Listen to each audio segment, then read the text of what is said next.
My aunt stole my inheritance. Then karma struck, and her life fell apart. My aunt was one of two kids my grandparents had. My mother was the polar opposite to my aunt. She worked from the age of 12 in my grandfather's shop, never asked for anything, and eventually managed to start her own business. My aunt never held down a job till the age of 26, was constantly stealing from her parents, and was constantly in trouble.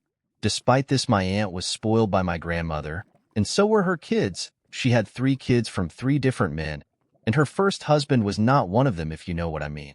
Didn't matter what my aunt or her kids did. My grandmother would always jump to their defense. She never had time for my mom and her kids, unless it was to get something from us. The only reason my mom would visit her was because she loved my grandfather. My grandfather passed away in 2004, and a few months after my nan decided to write up a new will. My mother and my aunt were both present for it when she signed it, so they knew what was in it. It made it so that when she passed away, her home would be sold and the money split 25% each to my mom and aunt, and the remaining 50% would go evenly to the grandkids. At the time, the home was worth more than $500,000, so it would be a nice little inheritance, but nothing life-changing. In 2010, my mom died after an accident and did not have a current will in place. As she no longer had her business and was renting a house, she didn't have anything of much monetary value. The only thing she was concerned about was what would be done at her funeral should she have passed away, but had told me everything she wanted. The music, the flowers, the coffin color, and even what people were to wear at the funeral. She wanted people to wear bright, warm colors. So when she passed, my aunt and nan took over all the arrangements and tried to undo all the things I'd told them.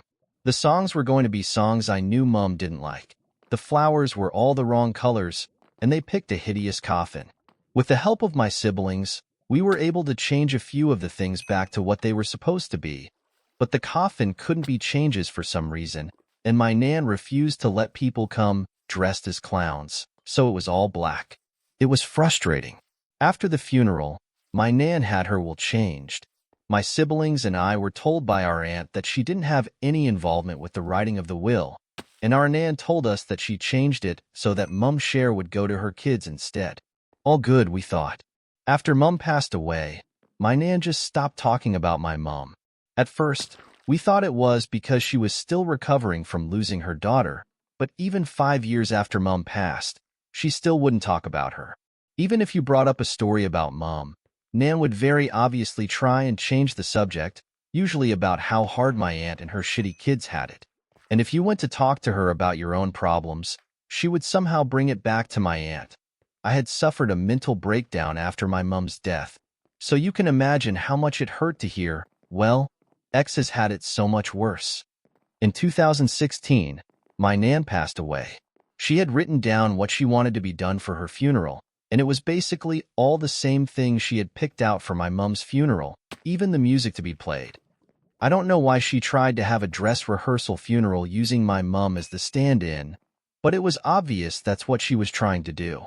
So after a couple of months, our siblings and I were waiting to hear about the will reading, and my aunt kept telling me, "Oh, it'll be another month before we can do the reading."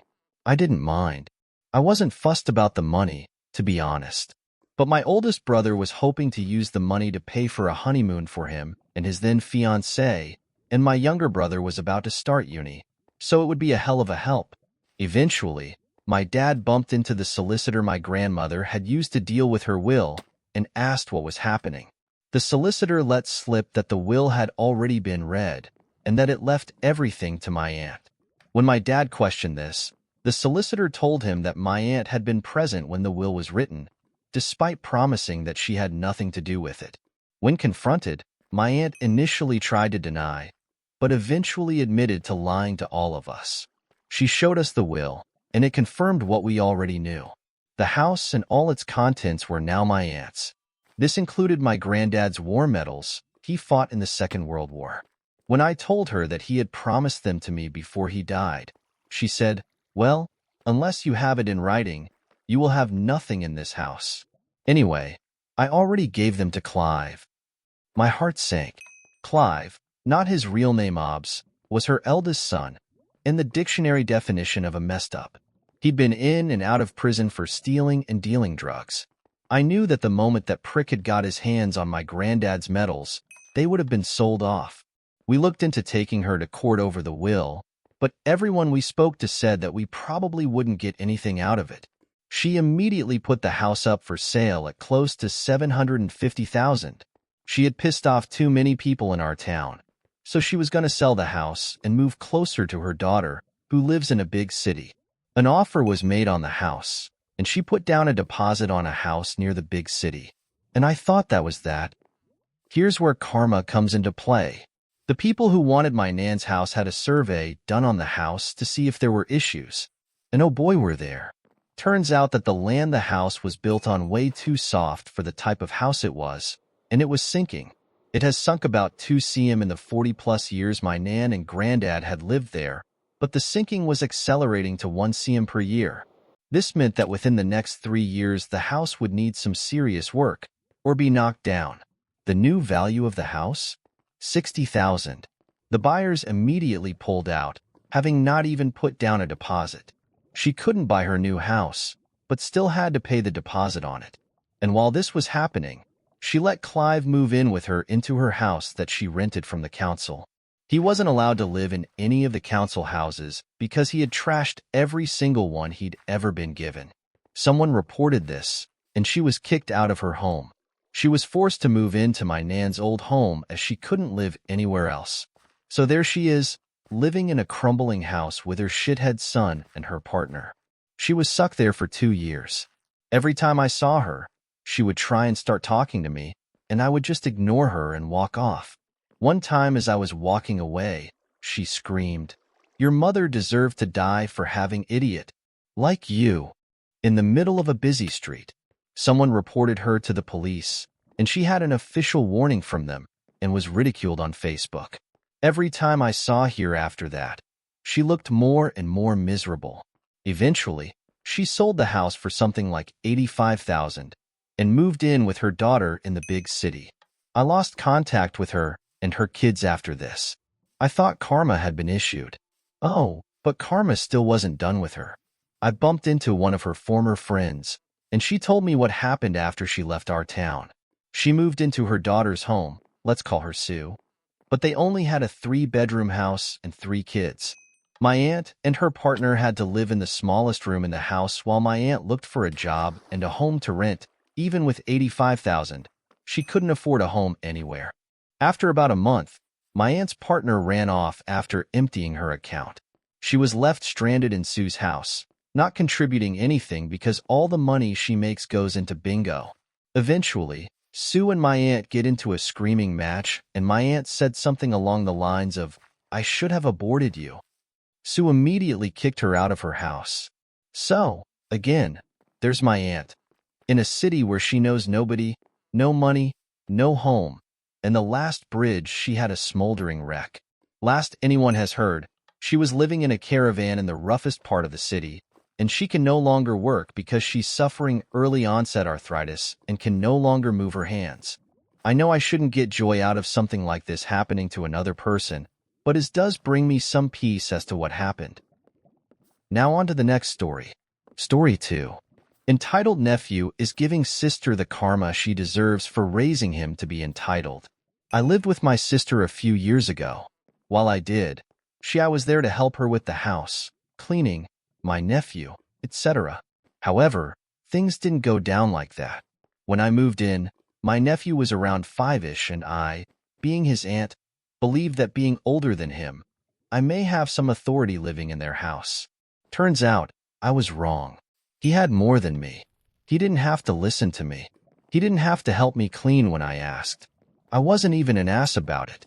They, for some reason, believed I was, though, saying things like, "Will you help me please clean up in here?" Ick what all this stuff is, or where it goes. I never spent time in the living room, mostly was secluded in my room, then was ignored for some video game, or told to hold on. So I would ask again, "Hey, come on, please help me get this done for your mom while she's working, so everything's done when she's off work, please?" Then I would get all whiny, while I'm in the process of cleaning half of it already. Eventually, he'd go and bother his mom at work, and I'd be told by him that he doesn't have to do anything and to just leave him to play his games. The real kicker was when he'd get mad at me and tell me to just go to my room, though. Now that one, whoa Nelly, that one was something else. Having his mom do nothing about it, well, that was even better. Well, she decided that when I house sat for my folks for 6 days while they were out of town and needed their cats to be watched, since she was unemployed, she couldn't clean up after herself, her husband, and kid and kicked me out. Now, she is understanding the karma of that. I put up with her and her family straight up, treating me like a second-class citizen because I needed the roof over my head. I have been fighting the government to get my disability for years. I'm really ill, and her family treated me like I was a hypochondriac for 5 years. I was always overworking myself for them to make sure things were clean. Yes, there were days when I was just too sick, but I tried my hardest pushing myself past my limits constantly. It was obvious I was very sick. I ballooned up to 275 pounds, and then suddenly lost 105 pounds in just 1 year. I kept hearing my sister say, "Must be nice." It wasn't nice. It was god-awful. I had no idea why I was rapidly losing weight without trying, because I was having a flare from all the stress I was under, apparently.